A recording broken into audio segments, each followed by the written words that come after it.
এই কালীগঞ্জ বিধানসভা কেন্দ্রে কতগুলো বুথ রয়েছে, কতগুলো গ্রাম পঞ্চায়েত রয়েছে, কতগুলি গ্রাম রয়েছে এবং এখানে ভোটার সংখ্যা কত এবং এখানে পুরুষ ভোটার সংখ্যা কত, মহিলা ভোটার সংখ্যা কত, সম্পূর্ণ ভিডিওর মাধ্যমে আজকে তোমাদেরকে দেখাবো, তোমাদেরকে জানাবো।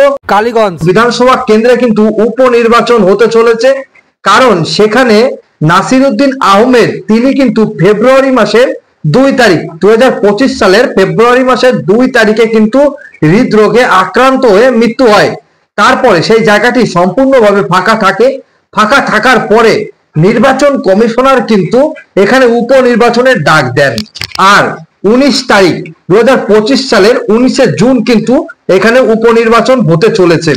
তাহলে আমরা এক নজরে দেখে আসা যাক এই কালীগঞ্জ বিধানসভা কেন্দ্রে কতগুলো বুথ রয়েছে, কতগুলো গ্রাম পঞ্চায়েত রয়েছে, কতগুলি গ্রাম রয়েছে এবং এখানে ভোটার সংখ্যা কত এবং এখানে পুরুষ ভোটার সংখ্যা কত, মহিলা ভোটার সংখ্যা কত, সম্পূর্ণ ভিডিওর মাধ্যমে আজকে তোমাদেরকে দেখাবো, তোমাদেরকে জানাবো।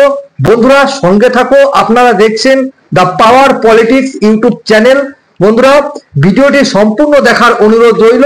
2026 বিধানসভা ভোটের আগে কিন্তু পশ্চিমবঙ্গে একটি ধামাকাদার উপনির্বাচন হতে চলেছে, যেখানে প্রতিদ্বন্দ্বিতা করবেন ভারতীয় জনতা পার্টি থেকে শুরু করে তৃণমূল কংগ্রেসের ভালো ভালো তাবড় নেতা কর্মীরা।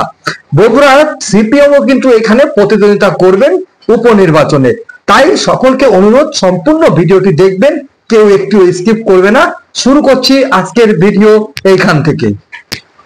2025 সালে 19শে জুন নির্বাচন কমিশনার কিন্তু উপনির্বাচনের ডাক দিয়েছে কালীগঞ্জ বিধানসভা কেন্দ্রে। এই কালীগঞ্জ বিধানসভা কেন্দ্রে মোট বুথের সংখ্যা 309টি বুথ রয়েছে এই কালীগঞ্জ বিধানসভা কেন্দ্রে। গ্রাম পঞ্চায়েত রয়েছে 15টি আর গ্রাম রয়েছে 135টি গ্রাম রয়েছে। এই প্রত্যেকটিতে কিন্তু কেন্দ্র বাহিনী দেবে নির্বাচন কমিশনার, কিন্তু প্রত্যেক বুথে বুথে নির্বাচন কমিশনার বলেই দিয়েছে স্পষ্টভাবে 18 থেকে 20 কোম্পানির কেন্দ্র বাহিনী থাকবে এই বুথে বুথে, প্রত্যেকটি বুথে 309টি বুথে। তাহলে এক একটি বুথে কিন্তু 7 জন করে কেন্দ্র বাহিনী মোতায়েন করা হবে এই ভোটের দিন। প্রত্যেকটি বুথে কিন্তু সিসি ক্যামেরা লাগাতে নির্দেশ দিয়ে দিয়েছেন নির্বাচন কমিশনার। উপর থেকে সবগুলো বুথে কিন্তু নজরদারি করবেন নিজে নির্বাচন কমিশনার, স্পষ্টভাবে বার্তা বলেই দিয়েছেন নির্বাচন কমিশনার। বুথের 100 মিটারের মধ্যে শুধুমাত্র ভোট যারা দেবে তারা, তাছাড়া কোনো নেতা কর্মীরা কিন্তু 100 মিটারের মধ্যে বুথে ঢুকতে পারবে না কোনো রকম ভাবে, কারণ এখানে কেন্দ্র বাহিনী মোতায়েন থাকবে। মানে 18 থেকে 20 কোম্পানি, বুঝতে পেরেছো, 1600 থেকে 2000 কোম্পানির কেন্দ্র বাহিনী থাকবে এই 309টি বুথের জন্য। 1600 থেকে 2000 কেন্দ্র বাহিনী থাকবে, এক একটা বুথে 7 জন করে কেন্দ্র বাহিনী থাকবে। তাহলে 2021 সালের বিধানসভা নির্বাচনে নাসিরউদ্দিন আহমেদ তিনি কিন্তু তৃণমূল কংগ্রেসের হয়ে প্রতিদ্বন্দ্বিতা করেছিলেন। সেখানে তিনি 53.35% ভোট পেয়েছিলেন। এখানে এই কালীগঞ্জ বিধানসভা কেন্দ্রে মোট ভোটার সংখ্যা রয়েছে 2,52,670 জন ভোটার রয়েছে এই কালীগঞ্জ বিধানসভা কেন্দ্রে। তার মধ্যে 1,30,363 জন পুরুষ ভোটার রয়েছে, 1,22,303 জন মহিলা ভোটার রয়েছে এই কালীগঞ্জ বিধানসভা কেন্দ্রে। তার মধ্যে মোট 53.35% ভোট পেয়েছিল 2021 সালের নাসিরউদ্দিন আহমেদ। আগের কথা বলছি, তিনি কিন্তু 46,987 ভোটে জয় হয়েছিল এই নাসিরউদ্দিন আহমেদের। এইখানে মুসলিম ভোটার রয়েছে 1,26,010 জন মুসলিম ভোটার রয়েছে, আর হিন্দু ভোটার রয়েছে 1,08,000 হিন্দু ভোটার। এই কালীগঞ্জ বিধানসভা কেন্দ্রে নাসিরউদ্দিন আহমেদের কন্যা আলিফা আহমেদ তিনি কিন্তু তৃণমূল কংগ্রেসের হয়ে প্রতিদ্বন্দ্বিতা করছেন এই কালীগঞ্জ বিধানসভা কেন্দ্র থেকে। 2023 সালে তিনি জেলা পরিষদে, নদিয়া জেলা পরিষদের সদস্য নির্বাচিত হন আলিফা আহমেদ। বয়স 38 বছর, তিনি কিন্তু এবার তৃণমূল কংগ্রেসের হয়ে প্রতিদ্বন্দ্বিতা করবেন। পরবর্তীতে চলে আসছে বিজেপির কথা নিয়ে। এখন পর্যন্ত দেখা যাচ্ছে যে ভারতীয় জনতা পার্টি থেকে কোনো ক্যান্ডিডেটের নাম কিন্তু এখনো পর্যন্ত ঘোষণা করা হয়নি। আপনারা জানেন আলিপুরদুয়ারে কিন্তু নরেন্দ্র মোদী এসেছিলেন। আমরা মনে করছি যে এই নরেন্দ্র মোদীর বঙ্গ সফর, তারপরেই এই উপনির্বাচনের ক্যান্ডিডেটের নাম কিন্তু ঘোষণা করবে বিজেপি, ভারতীয় জনতা পার্টি।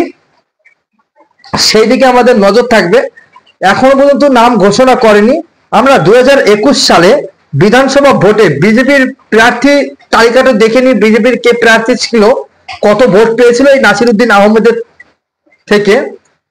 দেখা যাচ্ছে 2021 সালে বিধানসভা ভোটে বিজেপির প্রার্থী ছিলেন অভিজিৎ ঘোষ। তিনি নাসিরউদ্দিন আহমেদের কাছে 47,987 ভোটে হেরে যান। মানে বুঝতে পারছো যে ভোটার সংখ্যা রয়েছে মোট 2,52,670 জন, তার মধ্যে 47,987 ভোটে হেরে যান এই অভিজিৎ ঘোষ নাসিরউদ্দিন আহমেদের কাছে। কিন্তু তার তো হৃদরোগে আক্রান্ত হয়ে মৃত্যু হয়েছে। এখানে উপনির্বাচন হবে। তার কন্যা আলিফা আহমেদ, তিনি কিন্তু এই কালীগঞ্জ বিধানসভা কেন্দ্র থেকে ভোটে প্রতিদ্বন্দ্বিতা করবেন। এখনো পর্যন্ত বিজেপি কিন্তু এখানে নাম ঘোষণা করেনি কালীগঞ্জ বিধানসভা কেন্দ্রে উপনির্বাচনের প্রার্থীর নাম। কিন্তু আমরা 2021 সালের যে প্রার্থী ছিলেন অভিজিৎ ঘোষ, আমরা সম্ভব মনে করছি যে তানাকে দাঁড় করাতে পারে দল কি না, সেটা দলের ব্যক্তিগত ব্যাপার। কিন্তু আমরা যে ভোটের যে ফলাফল 2021 সালে, সেটা নিয়ে আমরা আলোচনা করছি ভারতীয় জনতা পার্টি। আর তৃণমূল কংগ্রেসের প্রার্থী তো আলিফা আহমেদ, তৃণমূল কংগ্রেস তো ইতিমধ্যে ঘোষণা করে দিয়েছেন, কারণ বাবা মারা গিয়েছেন, তার কন্যা এখন আবার উপনির্বাচনে দাঁড়াবে। সেটা তাদের দলের ব্যক্তিগত ব্যাপার, দল কাকে টিকিট দেবে না দেবে। কিন্তু এইখানে দেখার বিষয় যে মুসলিম ভোট সংখ্যা রয়েছে 1,26,010 জন। বুঝতে পারছো? কারণ আলিফা আহমেদ তিনিও কিন্তু একজন মুসলিম ঘরের কন্যা। তিনিও কিন্তু দেখা যাচ্ছে যে এখানে কিন্তু মুসলিম ভোট বেশি রয়েছে হিন্দু ভোটের থেকে। হিন্দু ভোট রয়েছে 1,08,000।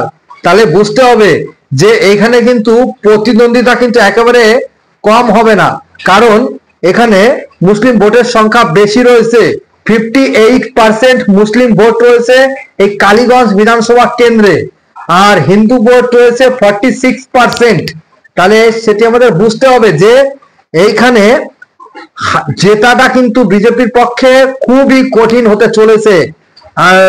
আর এখানে কিন্তু যে মহিলা ভোটার রয়েছে 1,22,303 জন। কারণ এইখানে কিন্তু এই কালীগঞ্জ বিধানসভা কেন্দ্রে 1,22,303 জন মহিলা ভোটার রয়েছে। তৃণমূল কংগ্রেসের বড় একটি শক্তি হচ্ছে এই মহিলা ভোটার। মহিলা ভোটাররা যদি সম্পূর্ণভাবে এই তৃণমূল কংগ্রেসে ভোট দেয়, বিজেপির কোনো ক্যান্ডিডেট, ভালো ক্যান্ডিডেট থাকলেও কিন্তু এখানে জিততে পারবে না। তৃণমূল কংগ্রেস কিন্তু ইতিমধ্যে মহিলা ভোটারের উপরে কিন্তু থাবা বসিয়েছে, কারণ লক্ষ্মীর ভান্ডার দিচ্ছে, সেই জন্য সব মহিলারা কিন্তু ইতিমধ্যে তৃণমূল কংগ্রেসে ভোট দেবে। আরেকটি প্রধান বিষয়, সেটি হলো মুসলিম ভোটের সংখ্যা রয়েছে 1,26,010 জন। আলিফা আহমেদ একজন মুসলিম ঘরের কন্যা, সেই জন্য সম্পূর্ণ মুসলিম ভোট 58% মুসলিম ভোট এই আলিফা আহমেদ যে নাসিরউদ্দিন আহমেদের কন্যা, তিনি কিন্তু ইতিমধ্যে সম্পূর্ণ ভোট পাবে। কিন্তু আমরা এখনো ফল ঘোষণার আগে ইতিমধ্যে আমরা যাচাই বিছাই না করে কিন্তু বলছি না, কিন্তু ফল ঘোষণার আগে আমরা যে কথাটি বলছি যে এখানে কিন্তু সম্ভাব্য হতে পারে আলিফা আহমেদ জিততে পারে, চোখ বন্ধ করে জিততে পারে। কারণ নাসিরউদ্দিন আহমেদ 2021 সালে ভোট পেয়েছিলেন মোট 1,11,696 ভোট, মোট ভোট পেয়েছিলেন 1,11,696টি ভোট পেয়েছিলেন এই নাসিরউদ্দিন আহমেদ। তিনি কিন্তু ইতিমধ্যে হৃদরোগে আক্রান্ত হয়ে মৃত্যু হয়েছে। তারপরে তার কন্যা আলিফা আহমেদকে তৃণমূল কংগ্রেস কিন্তু টিকিট দিয়েছে এই কালীগঞ্জ বিধানসভা কেন্দ্রে। এখানে দেখা যাবে যে আলিফা আহমেদকে হারানো বিজেপির পক্ষে খুবই কঠিন হয়ে পড়বে, কারণ এখানে মুসলিম ভোটার সংখ্যা বেশি, মহিলা ভোটার সংখ্যাও বেশি। তাহলে এখানে কিন্তু হিন্দু ভোটার সংখ্যা একটু কম আছে। যদি আমি কিছু ভুল বলে থাকি অবশ্যই ক্ষমা মার্জনায় চোখে দেখবেন, কারণ কিছুটা ভুল হতেই পারে, ভাই বন্ধু হিসাবে ক্ষমা করে দেবেন। বন্ধুরা অবশ্যই ভোটের দিন কালীগঞ্জ বিধানসভা কেন্দ্রে আমি সরাসরি লাইভে থাকবো, ভিডিওটি সম্পূর্ণ দেখবেন। এই কালীগঞ্জ বিধানসভা কেন্দ্রে 2025 সালে 19শে জুন সরাসরি ভোটের দিন, উপনির্বাচনের দিন আমি ওইখান থেকে লাইভ করব, ভিডিওটি সম্পূর্ণ দেখবেন। ওইখানে অবশ্যই চ্যানেলটিকে সাবস্ক্রাইব করবেন, একটা লাইক করে অবশ্যই আপনার মূল বক্তব্য কমেন্ট বক্সে জানাবেন। আপনি কোথা থেকে ভিডিওটি দেখছেন অবশ্যই কমেন্ট বক্সে জানাবেন, কারণ পরবর্তী ভিডিও হতে পারে আপনার বিধানসভা কেন্দ্র থেকে আমি ভিডিও তৈরি করতে পারি। আপনার প্রিয় বিধানসভা কি কেন্দ্রটির নাম অবশ্যই কমেন্ট বক্সে মেনশন করে যাবেন। আমি আপনার যে বিধানসভাটি রয়েছে সেই বিধানসভা নিয়ে পরবর্তী ভিডিও বানাতে চাই। যদি আপনি দেখতে চান তাহলে অবশ্যই কমেন্ট বক্সে কমেন্ট করবেন আপনার প্রিয় বিধানসভাটির নাম। বন্ধুরা আজকে ভিডিও এই পর্যন্তই। পরবর্তী ভিডিও দেখার জন্য অবশ্যই চ্যানেলটিকে সাবস্ক্রাইব করে একটা লাইক করে দেবেন।